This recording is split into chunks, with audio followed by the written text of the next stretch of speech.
Something I've been trying to really work on a lot more lately, specifically as I go through this journey of upgrading my life over the next 6 months, is my relationship to myself. I think to a certain degree, we all innately love ourselves and kind of want to take care of ourselves. But the relationship that I think is so important to work on is liking yourself, wanting to spend time with yourself, feeling proud of who you are, and actually enjoying your own company. At the end of the day, you are the number one person who is going to be there for you for the rest of your life. And if you don't have a good time with yourself and a good relationship with yourself, if you don't like yourself, the rest of time can feel like a really long sentence. I'm gonna take you on a little self-love date. It's Friday night. I wanted to spend the evening with myself. I wanted to do some nice things for myself. The first thing we're going to do is go shopping, get some ingredients, get some flowers, get some chocolate, all that nice romantic stuff. I feel like for dinner we're gonna have this little Italian moment. I think I wanna cook pasta of some sort, get some nice Italian chocolates, a really nice wine. I can play some nice Italian jazzy music. Is that a thing, Italian jazz? I don't know, maybe. And just make it really romantic with flowers and candles and stuff. Is that what I feel like? Do I feel like having an Italian moment? The reality is I don't really know how to cook any other cuisine, so it's going to be an Italian moment. We have a little situation. I just arrived and I just realized that because I bought cash, I didn't bring my ID. I literally just put cash in my bum bag.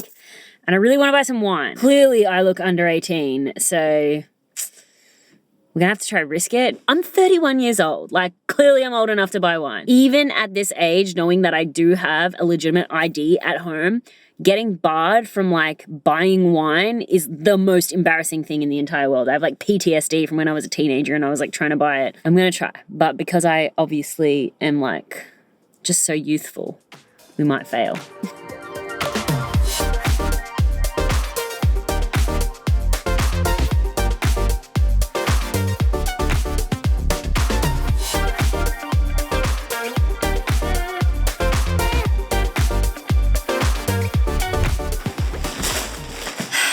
My friends, I don't know whether I'm offended or pleasantly delighted. I was able to buy wine. He didn't even ask. He was like, do you have? And I was like, oh my God, here it is. And he was like, flybys, which is basically a rewards card. And I was like, excuse me, do I look older than 18? I didn't say that, but that's what I thought in my head.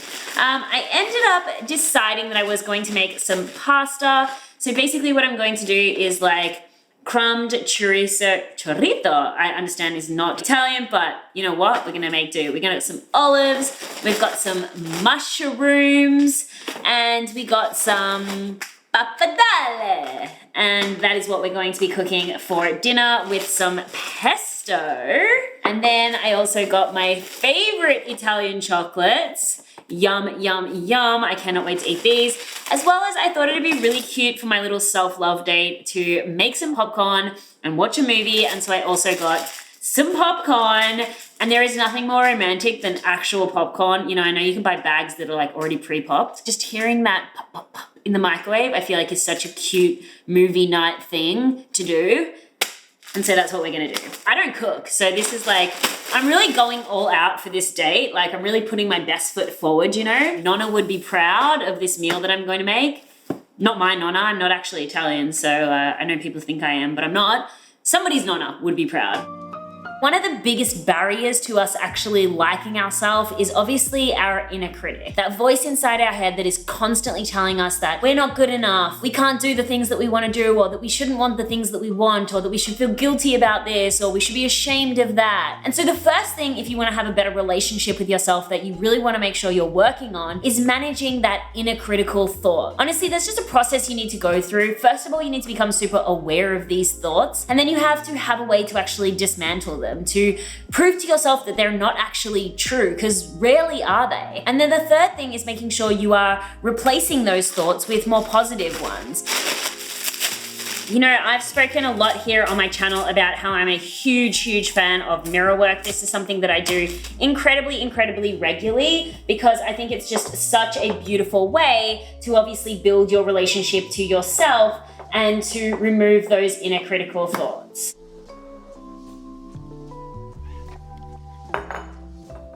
So if you really want to work on building a better relationship to yourself, obviously the first thing you need to do is just start mastering your mindset. Just make sure that you're not letting those negative thoughts run wild and that you are speaking more positively to yourself. I just slipped into something a little bit more comfortable.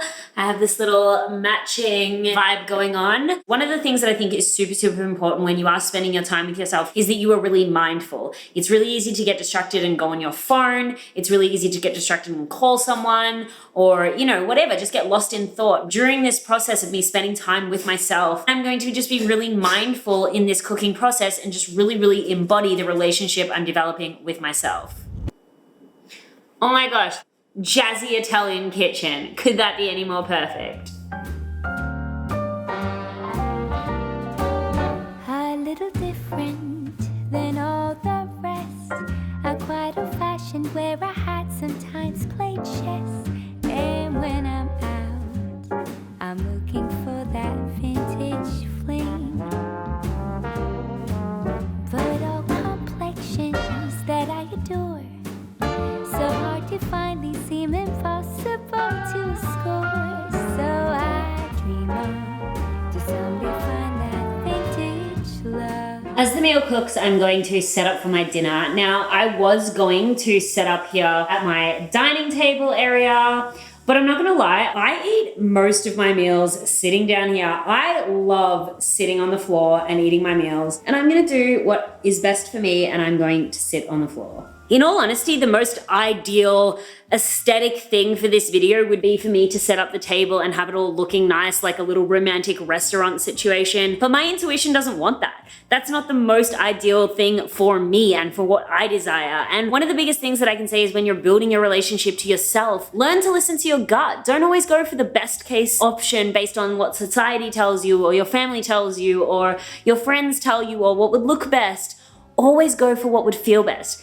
For me right now, what would feel best is to sit on the ground at the table like I do all the time because that's what I enjoy the most. So building your relationship to yourself, a big part of that is learning to listen to what feels good for you. Not what looks good, not what you should do, but what actually really feels good for you. I'm sorry, but if this is not like legitimately the cutest thing that you've seen all day. Oh no, hang on. Wait, there's Harvey. That's probably the cutest thing you've seen all day.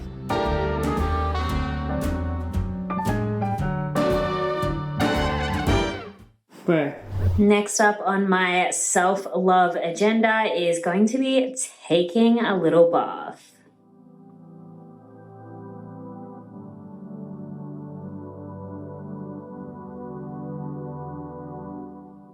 That bath was honestly delicious. I know this is gonna make me sound like the biggest dork in the entire world, but in the bath, I was like singing love songs to myself. So I was just like playing love songs on my phone and like singing songs to myself, like Your Song by Elton John. Oh my gosh, it was just such a beautiful way to reconnect with myself. That's the thing, I think a lot of people think of self-love and those self-care acts that you can do, whether it be skincare or having a bath or getting a massage. All these things are obviously beautiful, but whilst yes, taking a nice bath is a form of self-love, it's an act of self-love, if you are in the bath being hypercritical of yourself or saying negative things or worrying or stressing out, it defeats the purpose. You know, you might be doing your skincare or having a bath or getting a massage, but if the relationship that you have with yourself, the talk, the way that you communicate with yourself isn't positive, isn't of loving nature, isn't of admiration and pride, then it's kind of missing the point. And so if you are trying to build a better relationship with yourself, yes, do all these beautiful things. Do your skincare, do your bath, massage, go for a walk, all of the stuff that you see people talking about online. But make sure that you are doing it from a space of like just wanting to truly connect with yourself and with your body. Something that I would normally do after the bath, which I'm not going to do in this video because hashtag we like to keep it, you know, family friendly around here. I would go have some like self-pleasure time, if you will, because for me, this is another way to really truly connect with my body. Exercise is a way for me to truly connect with and take care of my body. Don't just do these things that you see online, maybe on Pinterest, because you think that is self-love. Self-love is all about the relationship that you have to yourself. And it's going to come in the form of how you take care of yourself, how you want to take care of yourself, how you treat yourself, how you speak to yourself. Like that is going to determine how good of a relationship you have with yourself is. In one of my programs, the Killer Confidence course, which by the way, I did want to leave a little coupon code. I wanted to sponsor this video. So I have left a coupon code self-love down below if you wanted to get 15% off my confidence course, because a big part of that course is all about building your relationship to self. And one of the things that I teach the students is a litmus test, like taking themselves on a self-love date, and the degree of which you can do that self-love date proves how good of a relationship you have to yourself. For example, going on a walk by yourself with no music, no distraction, for a lot of people can be really difficult because they're riddled with negative thinking. Going to a restaurant and sitting by yourself, no phone, no book, no laptop, that for some people is just out of the question. And so the purpose of this exercise is to build up the degree in which you spend time by yourself, not worried about what other people think, just with you and with your own thoughts. So anyway, I feel so totally relaxed. It is obviously now popcorn time. I'm so excited. I'm not gonna watch a movie. I am going to probably watch some Sex and the City, to be honest, because that is what my intuition is telling me is a vibe tonight. I'm gonna get some popcorn, I'm gonna watch Sex and the City, and then I'm going to go have an early night. Ready? 1, 2, 3. No! Where'd it go? Where did it go? Abby, where'd it go? Did it go in my mouth? Let's just look at it. Ready? 1, 2, 3.